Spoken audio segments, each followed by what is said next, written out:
Maithili express की शानदार प्रस्तुति। बोला बोला देवघर वाले बाबा की।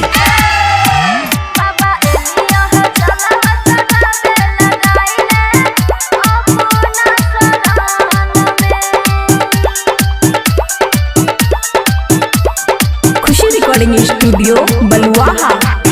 बाबा एलिया तोर नगर तनी फेर द हम पे नजर,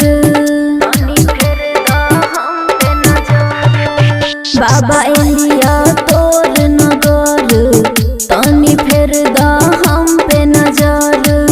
रास्ता चलै में कर छिया गुनगान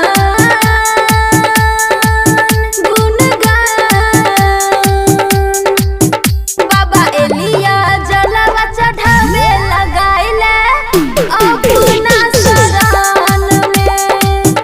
बाबा एलिया जलवा चढ़ावे लगाइले अपना शरण में।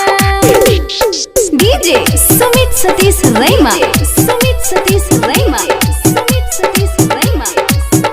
बाबा एलिया जलवा चढ़ावे लगाइले अपना शरण में। पूरा जगत में होय छ तोर गुणगान हो, एलिया दुआर बाबा दो हो ध्यान हो।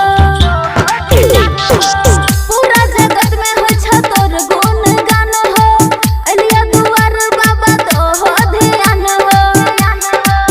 बाबा विनती कर स्वीकार, जीवन लागै छै अनहार। तोर कृपा छ जग में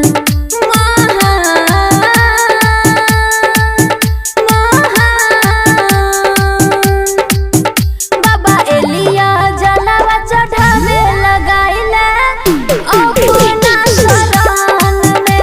बाबा एलिया जलवा चढ़ावे लगाइले अपना शरण में। बोला बोला बाबा बैजनाथ की। बाबा एलिया जलवा चढ़ावे लगाइले अपना शरण में। खुशी रिकॉर्डिंग स्टूडियो बलुआहा। राइटर सुमित साजन छै मजबूर हो, दीपाली शर्मा के दुख कर दूर हो।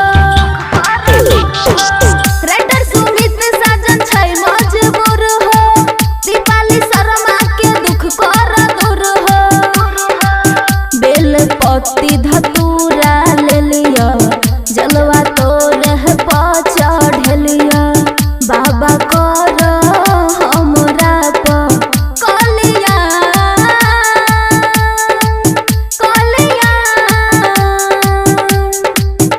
बाबा एलिया जलवा चढ़ावे लगाइले अपना शरण में। बाबा एलिया जलवा चढ़ावे लगाइले अपना शरण में। खुशी रिकॉर्डिंग स्टूडियो बलुआहा।